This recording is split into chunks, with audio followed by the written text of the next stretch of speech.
agentes económicos tomen la decisión que quieran. Si quieren negociar en el puesto 1, que negocien, en el 3, en el 4 o en el 7. El INAC no les va a decir dónde negociar. Pero sí tiene que hacer disponible esa información. Entonces, sobre el tema dressing, como la historia del dressing es que existía un decreto de dressing máximo en la época que se pagaba el ganado en pie y que el grueso iba al mercado interno y el carnicero reclamaba que esa media res no estaba prolija. Entonces fue una protección hacia el mercado interno y desde el punto de vista de los estímulos económicos no había un estímulo significativo porque yo pago el ganado en pie. En la medida que yo paso a pagar en la ex segunda balanza, en cuarta balanza, y ahora la exportación es el destino de las 2/3 partes, el tema no es el dressing mínimo, perdón, era el histórico, ¿no? El del carnicero era, hágame un dressing mínimo para que llegue prolijo. El problema no es el mínimo, sino que es el dressing máximo. Para evitar ese problema, la reglamentación dice, hasta el puesto 3 no se puede tocar, y estos son los rendimientos en el puesto 3, e inclusive, si usted quiere, le hacemos un equivalente a lo que sería un precio en el puesto 3. ¿Eso por qué? Porque yo no le voy a decir a los productores si quieren que le paguen en el puesto 1, en el 3, en el 4 o en el 7. Algunos considerarán que tienen una relación comercial de confianza con la industria para avanzar hacia adelante y pedirán que les paguen en el puesto 7. De repente otros, con la misma libertad, deciden que les gusta más el puesto 1. Yo no soy quien para decirle a alguien si prefiere el puesto 1 o el 7. Lo que sí, nosotros tenemos la responsabilidad de que todas esas opciones estén abiertas, digamos, ¿no? Rodolfo. Iba a utilizar el sistema de crédito inaugurado por Caputi, pero voy a decir porque claramente el tema me sobrepasa. Un par de cositas nada más. Primero, lo que decía Roberto, bienvenida a cualquier objetivización que se haga a los sistemas de comercialización. Es un elemento básico para el desarrollo de cualquier cadena productiva. Eso es de perogrullo, pero no está de más recalcarlo. La otra cosa, un breve comentario, es que, metodológico, digamos, es que el tema de las gráficas con escala automática de Excel tiende a magnificar las variaciones. Si ustedes se fijan en la escala de rendimientos que plantea el documento, vemos que del año 2001 al 2008, toda la caída fue del 54 al 53%. Y en los últimos 4 años, las variaciones son al interior de un rango de 0,5%. Varían, suben y bajan entre el 52,5 y el 53. Con esto quiero decir, hay otra serie de elementos. Primero, el efecto año en un clima errático como el nuestro. Las variaciones en las edades de faena, que tampoco queda clara si existe alguna correlación, porque los rendimientos caen siempre con edad de faena que primero bajan y después del 2006 empiezan a aumentar.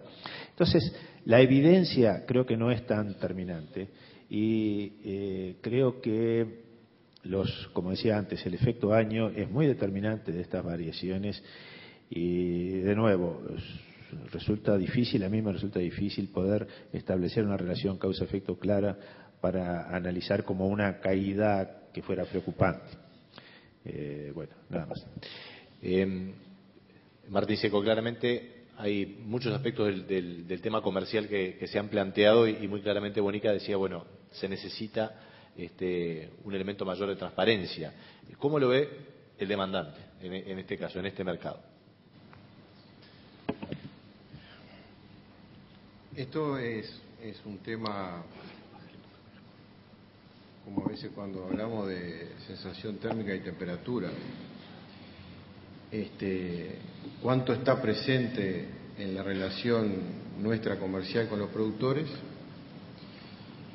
y cuánto está presente en la opinión pública, ¿verdad? Aparece este tema en la relación comercial, aparece con más intensidad en algunas épocas del año. Hay elementos que, por ser un tema tan complejo porque son muchas variables que juegan a la hora del rendimiento del animal, pero hay algunas variables que son importantes a tener en cuenta. La edad y la alimentación son dos variables muy importantes, y este tema tiene mucho menos importancia en la relación comercial con aquellos productores que tienen engorde a corral, porque esas dos variables son mucho más estables que el resto del universo de los productores. Por lo tanto, en cualquier época del año, no es un tema recurrente en esa relación comercial.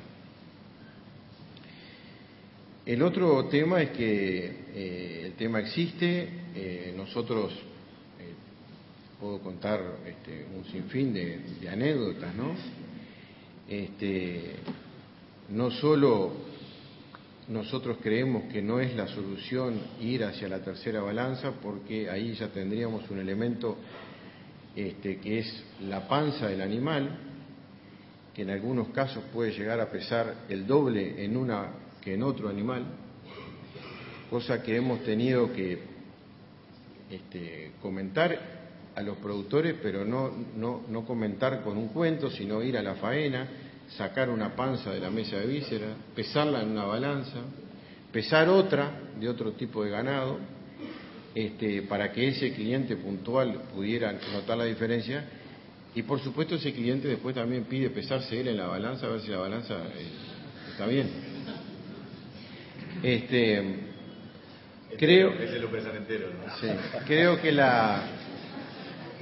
que la caja negra ha ayudado, y cómo son las cosas, porque que me corrija Pablo, la caja negra vino a instalarse, entre otras cosas, por un problema de falta de transparencia impositiva. Y ese tema parece como que se fue arreglando, por lo menos por la percepción que nosotros tenemos a través del instituto, y la caja negra pasó a ser un elemento crucial a la hora de poder hablar de este tema. Yendo puntualmente al tema del dressing, y más allá de los comentarios que ya hicieron sobre la variación que parece brusca, pero no parece tanto a la hora de mirar los numeritos, el punto está entre lo que podría ser la tercera y la cuarta balanza, que como bien decía Pepe, es donde entra la operación de la planta industrial, más allá que en la tercera balanza el animal ya perdió unas cuantas cosas, todo lo que es las vísceras y los cueros, que para poner más debate al tema, también muchos productores dicen que no se lo pagamos, que el cuero no se le paga y que la panza no se le paga, y etcétera, etcétera. También existe eso. Pero la operación del dressing está entre la tercera y la cuarta, por lo tanto ha estado presente la posibilidad de decir, bueno, vamos a hacer el negocio en la tercera balanza. Nosotros creemos que sería un sistema, si fuera obligatorio, sería muy injusto con aquellos productores que tienen una historia de buenos rendimientos, que como dice Pablo, nosotros tenemos la información. Y por lo tanto, a la hora de hacer un negocio en tercera balanza, o como muchas veces hacemos en primera balanza, la industria ¿qué hace? Conoce la historia, hace el cálculo y fija un nuevo precio. Por lo tanto, nosotros creemos que no sería un sistema adecuado, porque seguiría fomentando un criterio de promedios y no de diferenciación. Y en la diferenciación nosotros hemos intentado ir hacia adelante y no hemos tenido éxito, por lo cual partimos de la base que por lo menos el 50% de la responsabilidad es nuestra, de ir, bueno, a pagar por el cuarto trasero a la entrada del desosada, pero obviamente en un tema que quizás está pendiente una conversación de cómo arreglar hacia atrás, se hace más complejo hacia adelante. Lo que yo sí que quisiera decir, que en estos temas hay que ser muy cuidadosos y hay que tratar de dar la mayor cristianidad posible, y creo que los elementos están, y muchas veces los productores no buscan esa información para poder decir, bueno, cuál ha sido el dressing que tiene la planta, es la diferencia que existe en la tercera y la cuarta balanza. Y en ese tema, yo aquí quiero hacer el único hincapié en las plantas que yo trabajo, porque no quiero involucrar a otros. Sería algo absolutamente garrafal, que hablaría muy mal de la compañía, si la compañía hace operaciones de dressing diferentes para diferentes productores o diferentes categorías de animales. La operación es la misma, nada más que en una misma operación hay animales que pierden más que otros. Pero es algo que nosotros internamente lo tenemos como un punto muy importante, porque sería algo realmente malo a la historia de la comercialización de la compañía. Y acá quiero hacer otro comentario desde el punto de vista de las oportunidades, y cómo a veces cuando hablamos del valor de la res nos vamos perdiendo a veces algunos temas menores, pero que a la suma son importantes. Se habla mucho más del dressing que de los aspectos sanitarios, y el Uruguay pierde más del 50% de sus hígados por temas sanitarios. Lo pierde el frigorífico, lo pierde el productor, lo pierde toda la cadena. Está implícito, por supuesto, en el precio que se pacta con el productor. Y yo recuerdo la última auditoría de la carne que hizo INAC con la Universidad de Colorado en el año 2003, que había tenido una evolución sobre la primera, que ahí hablábamos de casi $40 por animal de pérdida, a valores de los productos del año 2003. O sea que seguramente hayamos avanzado en algo, pero también el valor de los productos ha subido, y eso creo que es un elemento importante a la hora de considerar este punto de la comercialización. Yo creo que el país ahí tiene cosas para avanzar, no solo seguir buscando un sistema que pueda dar más satisfacción y que por supuesto permita que independientemente del sistema la gente pueda transar el ganado de la forma que quiera, porque está en su derecho, es parte de la libertad que decía Pepe, pero también creo que tenemos que seguir trabajando y pensando en que todavía tenemos cosas para ganar, y que yo aspiro que cuando miremos la ganadería en los próximos años, quizás podamos tener un rodeo sin marca de fuego en el ganado, que sería otro elemento importante de ganancia para la cadena, no solo lo que gana en el campo, lo que gana el animal que no sufre, sino el valor que va a tener ese cuero, y también todo lo que podemos llegar a ganar en los aspectos sanitarios, que son una parte muy importante interna del animal. Ahora, Bonica pedía transparencia y tú expresabas, bueno, hemos intentado ir hacia adelante, no lo hemos logrado. ¿Qué es lo que está pasando? Se lo pregunto a los dos, porque hay claramente una demanda del sector productor y algo que no avanza a nivel industrial o cambio en el sistema de comercialización. Yo quiero reiterar algo. A ver, muchas veces se ha dicho que no existe cadena cárnica, o algunos actores han dicho no existe cadena cárnica. Nosotros creemos que sí existe cadena cárnica, no tenemos la menor duda que existe cadena cárnica. Los eslabones no son todos iguales, tenemos alguno más débil, este es uno de ellos. La pregunta que tú haces tú es de recibo, no tenemos la respuesta, si no ya la habríamos implementado, pero yo propongo que veamos el vaso, la parte media llena del vaso, que es que conocemos nuestras debilidades. Tenemos que trabajar en esto, no es fácil, yo no puedo asegurar que lleguemos a un buen puerto, pero sí puedo asegurar que vamos a poner nuestros esfuerzos en esto, y estoy seguro que la industria también, porque una cadena cárnica mejor de la que tenemos son buenas noticias para nosotros, que la integramos, pero son buenas noticias para el resto de la sociedad. En algún momento tenemos que hablar de qué tan beneficioso es esto para los demás. Así que sí, acá tenemos un debe, pero también nuestro compromiso de trabajar en ese sentido. Como te dije hoy, creo que uno de los elementos que no hemos podido arribar a esos sistemas somos nosotros. Nosotros somos parte del problema, y en una medida muy alta. No quiero dejar de mencionar, para poder seguir afirmando que es un tema que hace ruido y que es delicado. ¿Qué ha pasado con este tema en aquellos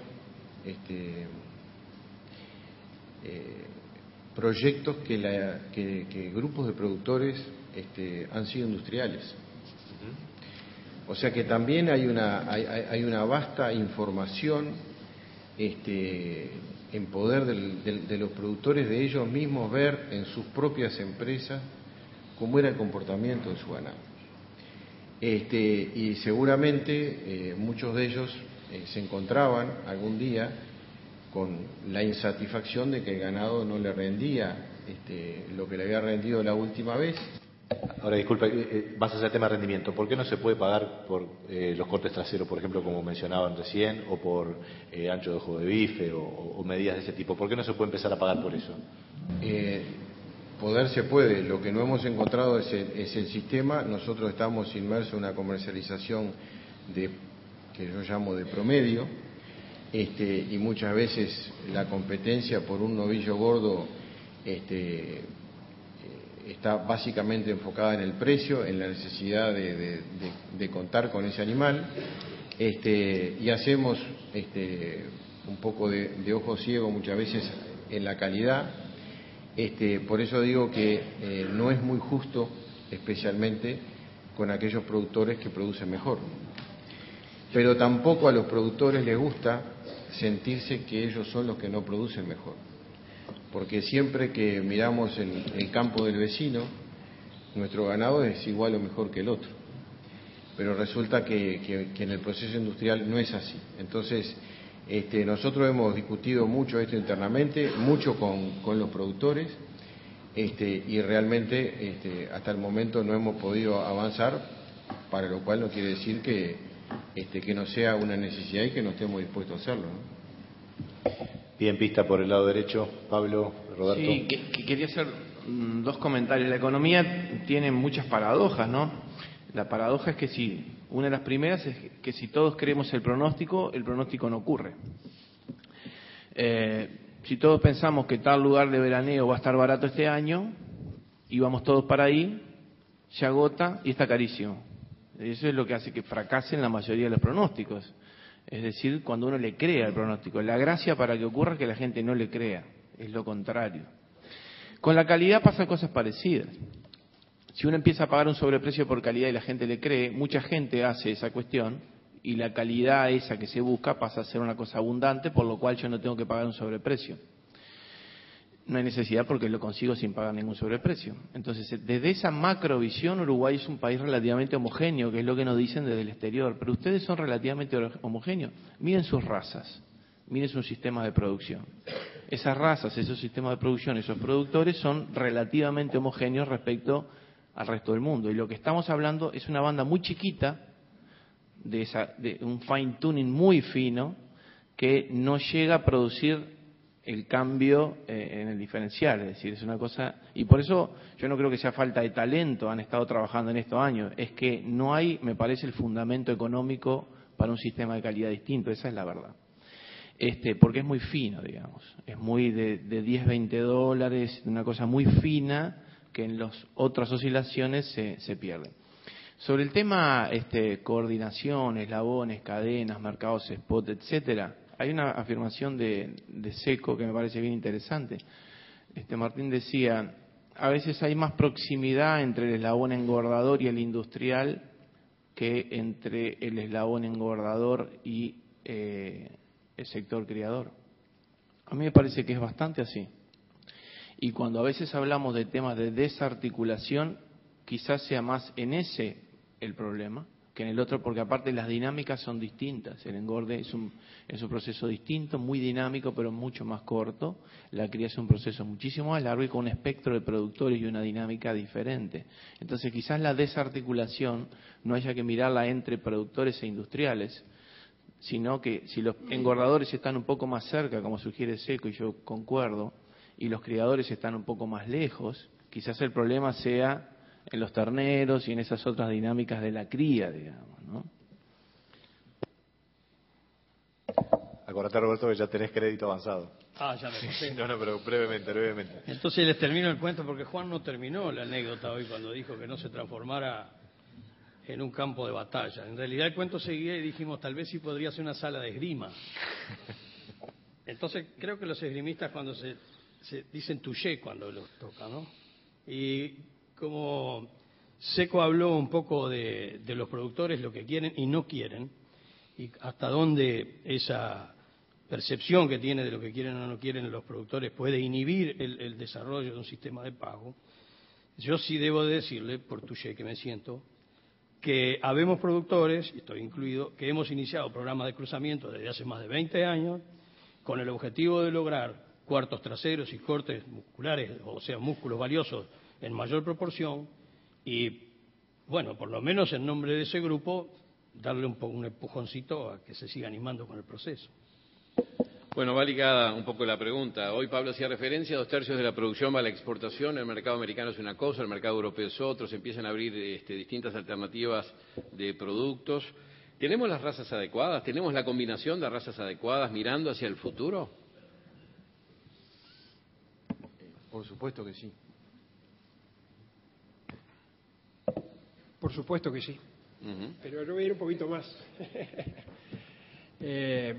Cada vez que la academia, que los técnicos han querido explicar las decisiones de los productores, siempre han terminado explicando por qué se habían tomado determinadas decisiones y por qué esas decisiones eran correctas. Cuando hablamos de cruzamiento en la producción de carne,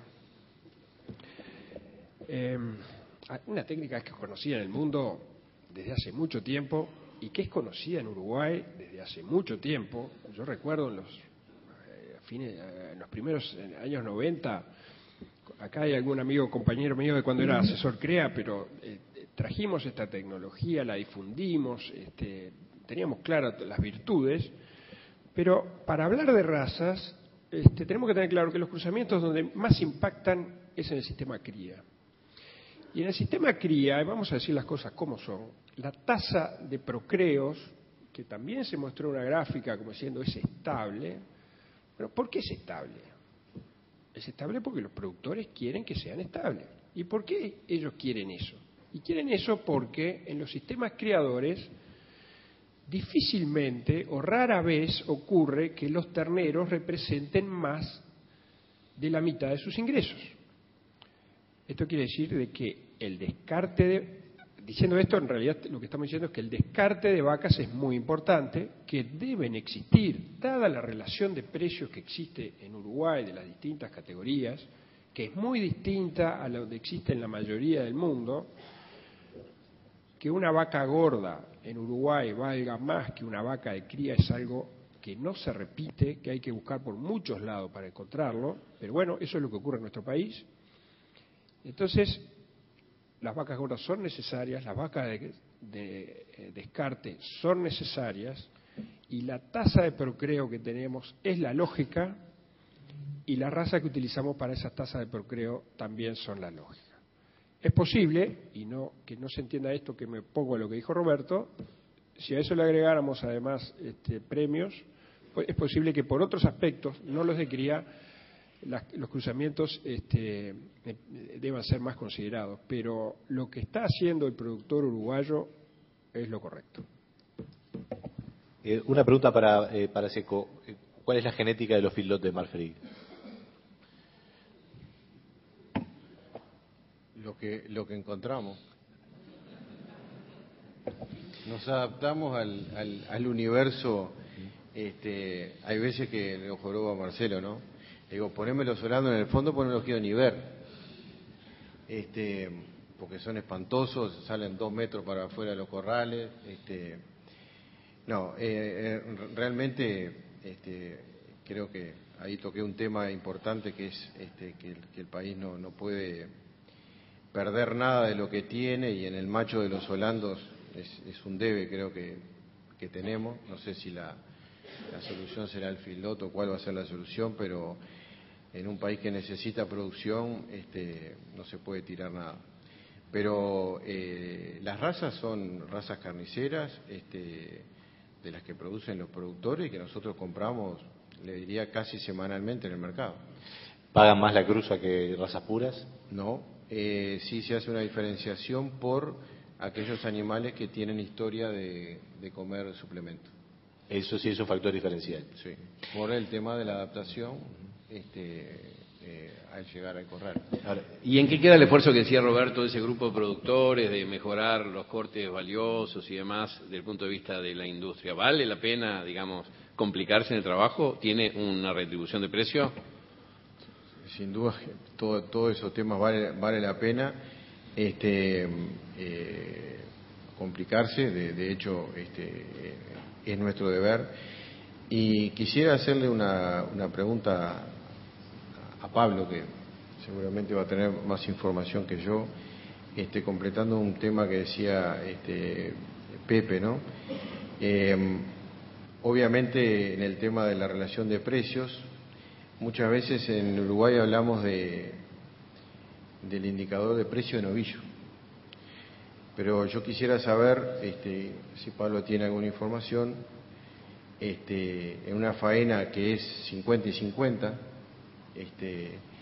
y en una faena que hay un altísimo componente de vacas gordas, y no como en otros mercados que la vaca va a faena cuando ya no sirve para criar, ¿cuál es la relación internacional que tiene el país en el precio de la vaca gorda? Y creo que ahí, ante la respuesta de Pablo, creo que ahí es otro sinceramiento que nos falta no digo con esto que vamos a bajar el precio de la vaca, pero si nosotros estamos haciendo el mejor aporte que podemos hacer al desarrollo de la ganadería con esa señal de precio que damos. Bueno, como siempre, la posición salomónica. Del punto de vista de la industria, la vaca se paga demasiado. Del punto de vista de los productores, el novillo se paga poco. Y la vaquillona. Y la vaquillona. Es interesante el comentario porque es exactamente así. Se hizo un recorrido muy largo desde la señal de precio del producto final hasta el ternero, que yo creo que en sus grandes trazos es así. ¿Cómo es esto? Bueno, Uruguay consigue muy buenos precios por los productos que se obtienen de la vaca, en los mercados internacionales y en el mercado interno. Esa es la razón. Nuestras vacas son muy apetecibles por su genética, el sistema de producción y la calidad de carne que producen. Eso genera hacia atrás una poca diferenciación, una poca brecha entre la vaca y el novillo y la vaquillona, que son exactamente lo mismo. O sea, la vaquillona no está del lado de las vacas, ni siquiera está de la media entre la vaca y el novillo, mucho más cerca del novillo, ¿no? Es un animal de engorde, entonces el hecho de ser una hembra es una circunstancia. Yendo hacia el sistema de producción, produce lo que un amigo dice: en Uruguay no hay engordadores y criadores. Hay engordadores en buenos suelos, buenos campos o buenas empresas más potentes que pueden hacer novillos y vaquillonas, y engordadores en suelos no tan buenos o con empresas no tan potentes que tienen más del 60% de sus ingresos en las vacas y un complemento en los terneros. Es decir, el ternero es la resultante final de todo este proceso. ¿Eso es bueno o es malo? Bueno, llegamos hasta acá, ¿no? Hasta acá llegamos con eso. Cuando viene alguien del exterior, lo primero que le llama la atención es la poca diferencia que hay entre los novillos y las vacas gordas. Le parece que es una... Pero la explicación es eso. La industria intentará que mi dedo gordo vaya un poco para abajo, y los productores, Roberto y sus planteos de calidad, intentarán que el dedo índice vaya un poco para arriba, siendo esto la vaca y esto el novillo. Una pregunta, porque el vigor híbrido es un dato técnico, ¿verdad? Es la eficiencia de la cruza del animal que tiene vigor híbrido es mayor en materia de producción de carne individualmente en su ciclo. Ese es un dato técnico de la demostración empírica, ¿verdad? Científica. ¿Por qué entonces no se logra pagar